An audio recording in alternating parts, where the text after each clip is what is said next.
প্রায় বছর দুয়েক পর অহনা নক দিল মেসেঞ্জারে।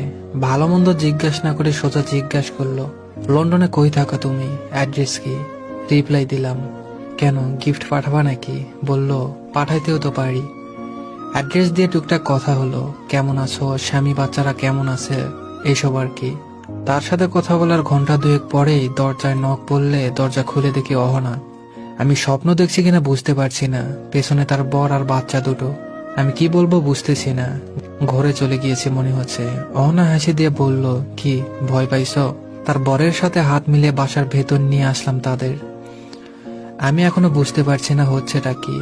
অহনা তার বরের সাথে থাকে আমেরিকাতে। বিয়ের প্রায় 3 বছর পর আমেরিকা চলে যায় বরের কাছে। বছর সাতেক আগে আমাদের প্রেমের ইতি ঘটে। তখন আমরা দুজনেই দেশে ছিলাম। আমার প্রাক্তন আর তার বর বাচ্চা নিয়ে আমার ঘরে না গিয়ে কি উপায় আছে? অহনার বর বেচারাটা একটু বিব্রত মনে হচ্ছে। উনি আমার কথা জানেন, মানে অহনার একটা প্রেম ছিল জানতেন, কিন্তু আমাকে এই প্রথম দেখলেন মনে হয়। অহনা ড্রয়িং রুমে এসে বসতে বসতে বলল, আমেরিকা থেকে বেড়াতে এসেছিলাম লন্ডনে, ভাবলাম তোমার সাথে দেখা করে যাই।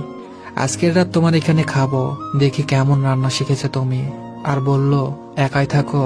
বললাম না, ফ্রেন্ড আর তার ওয়াইফ থাকে আমার সাথে, ওরা দেশে গিয়েছে ছুটিতে, এখন একাই থাকা হয়। তুমি আমাকে না বলে আসলে, যদি কাজে থাকতাম এসে দাঁড়িয়ে থাকতে হতো। অহনা বলল, আরে সারপ্রাইজটা নষ্ট হয়ে যেত না তাহলে? রাতের খাবার আমার রান্না করার কথা থাকলেও অহনা নিজেই রান্নাঘর দখল করে নিল। আমাকে বলল, তুমি আমার বরকে সময় দাও, একদিন না হয় আমার হাতের রান্না খেলে। অহনার ছেলে মেয়ে দুটোকে খেলনা দিয়ে বসিয়ে গার্ডেনে বসলাম আমি আর অহনার পর। ভদ্রলোক এখনো মনে হয় বিব্রত। আমি ওনাকে ইজি করতে বললাম, ভাই আপনি প্লিজ লজ্জা পাবেন না, বিব্রত বোধ করবেন না। পৃথিবীটা একটা অদ্ভুত জায়গা, মাঝে মাঝে আমাদের নানা অদ্ভুত সময়ের মধ্যে দিয়ে যেতে হয়। আমি ভয়ে আছি আপনার বউ না খাবারের সাথে বিষ মিশিয়ে আমাকে মেরে ফেলে। 7 বছর আগে তাকে একা ফেলে চলে আসার কারণে। ভদ্রলোক আমার কথা শুনে একটু ইজি হলেন, হেসে দিলেন। লোকটার হাসিটা খুব সুন্দর। বললেন, ভাই যদি বিষ দিত তাহলে আমাকেই দিত। তবে আমি তো জানি অহনা আপনাকে ছেড়েছে, আপনি না। মানে ওর বাবা আপনাদের সম্পর্কটা মানেই নাই। অহনাও বাবার বিপক্ষে যেতে পারে নাই। ভদ্রলোক চায় চমক দিতে দিতে বললেন, ভাই বিয়ের আগে অহনা আর আপনার সবকিছু অহনা আমাকে বলেছিল বাবার ইচ্ছেতেই বিয়েটা করছে সে। ভাই জানেন, এখনো প্রায় নিজেকে ভিলেন ভিলেন লাগে। আমি বললাম, ছি ভাই, একই কথা, রাখেন না আগের কথা। আপনাদের কি সুন্দর সংসার, দুটো সুন্দর সুন্দর বাচ্চা, এগুলো মনে করবেন না। ভাগ্য হয়তো আমাদের সাথে ছিল না। ভদ্রলোক বললেন, না না ভাই, আমি সুখী মানুষ। অহনার মতো বউ যার পাশে থাকে সে সুখী না হয়ে পারে। তবে জানেন, আমার নায়ক হওয়ার সুযোগ ছিল।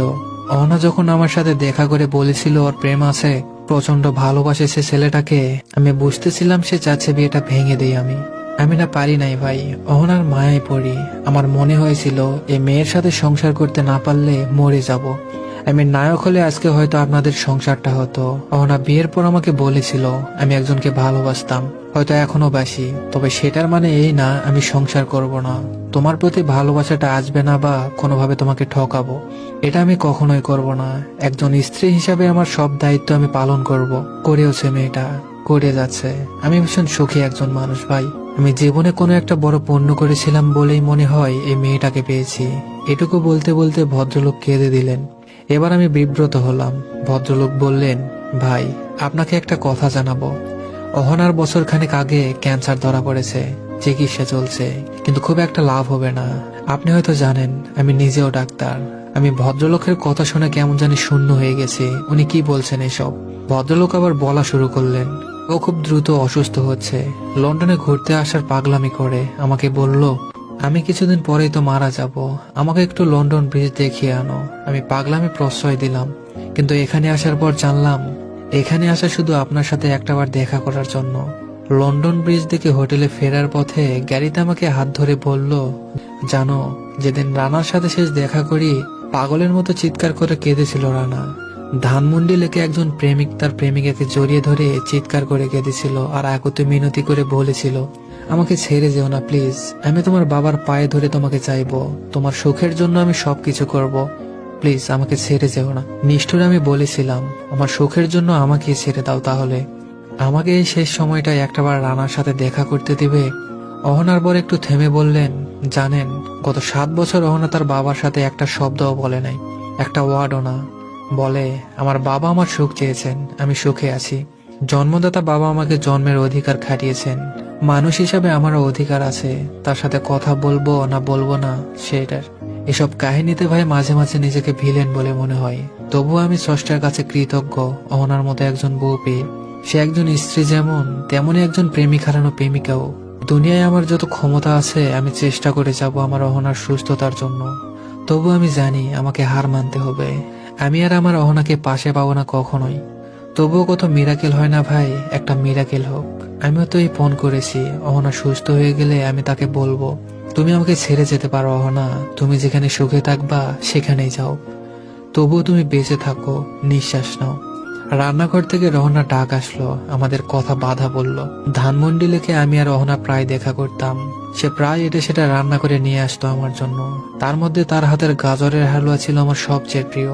নীলে একটা বক্সে খাবার টেবিলে দেখলাম হালুয়া রাখা। অহনা বলল খেয়ে দেখো, নষ্ট হওয়ার কথা না, আমেরিকা থেকে আনা, ফ্রোজেন করে এনেছি, স্বাদ আছে কিনা কে জানে। বললাম খাবো, রেখে দাও। রাতে অহনারা বিদায় নিল আমার কাছে। অহনার বর ভদ্রলোক বাচ্চা দুটোকে নিয়ে আমাদের একা ছাড়লেন কিছুক্ষণের জন্য। অহনা বলল আমার বর তোমাকে আমার অসুখের কথা বলেছে নিশ্চয়। ভনিতা করব না, আমার তোমাকে একবার সামনাসামনি দেখার ইচ্ছা ছিল। আর এই তোমার চিঠি রাখো, তোমার দেওয়া 188টা চিঠি। এই চিঠিগুলো পুড়িয়ে ফেলার অনেকবার চেষ্টা করেও পারি নাই। আমার ভালো মন্দ কিছু হয়ে গেলে চিঠিগুলো অযত্নে থাকবে, তাই তোমাকে দিয়ে গেলাম। আর যদি বেঁচে যাই ফেরত পাঠিয়ে দিও। আর শোনো, আমি সুখী একজন নারী, আমার সুখের সংসার। তোমার জন্য প্রেম নাই, ভেবো না। আমি এখনো তোমার প্রেমে অন্ধ, 2 বাচ্চার মা হয়েছি। এখন আরো সব বাংলা ছবির সময় আছে বলো? তবুও তোমার প্রতি জন্মদিনে আমি সুন্দর মতো সাজি, একটা করে গিফট কিনি। যেদিন তোমার আমার প্রথম দেখা হয়েছিল 24শে জুলাই, আমি সেদিন একা একা ঘুরতে বের হই। আমার বর সব জানে, আমি বলি নাই, তবুও বোঝেও। জানো রানা, আমার দেখা পৃথিবীর শ্রেষ্ঠ মানুষও। আচ্ছা এসব কেন বলছে আমি জানি না রানা, আমার হয়তো সময় কম, তাই যা ইচ্ছে তাই বলছি। তোমার যে চোখের জল আমার জন্য ফেলেছিলে, তার প্রতিদানে আমি 1000 বছর কাঁদলেও তোমার কাছে ক্ষমা পাবো না আমি জানি, তাই ক্ষমাও চাইবো না। তবুও বলি, আমার উপর অভিমান রেখো না রানা। আর সত্য সত্য মিরাকেল হলে আমার চিঠিগুলো আমার কাছে ফেরত পাঠাবে, মনে থাকে যেন। আর তোমার সাজানো জীবনে একদিনের জন্য এসে কোনো কষ্ট দিয়ে থাকলে আমার অধিকার থেকেই দিয়েছি। কিন্তু আমার কি তোমার প্রতি কোনো অধিকার আছে এখনো? হয়তো আছে। অহনারা চলে গেল, আমি তার হালুয়ার বাটিটা নিয়ে বসলাম। প্রিয় এই খাবার খাওয়া বাদ দিয়েছি 7 বছর হয়। আমার ভীষণ কাঁদতে ইচ্ছে করছে অহনার জন্য, কেন জানি কাঁদতেও পারছি না। আমার ভীষণ ইচ্ছে করছে চিৎকার করে আবার বলতে আমাকে ছেড়ে যেও না, আমার ভীষণ কষ্ট হচ্ছে। অহনার চিঠিগুলো আমার কাছে যত্নে আছে, প্রায় বের করে পড়ি আর পুরনো কথা মনে করি। চিঠিগুলো তাকে আর ফেরত দেওয়ার সুযোগ হয় নাই। না, কোনো মিরাক্কেল অহনার সাথে হয় নাই। পৃথিবীর এক প্রান্তে একজন মমতাময়ী অহনার জন্য প্রার্থনায় বসেছিল, একজন বউ পাগল স্বামী আরেক প্রান্তে একজন প্রেমী। তবুও স্রষ্টার মন গলে নাই, তবুও অভিমানী অহনা আর আমাদের সাথে থেকে যায়নি। ধন্যবাদ সবাইকে।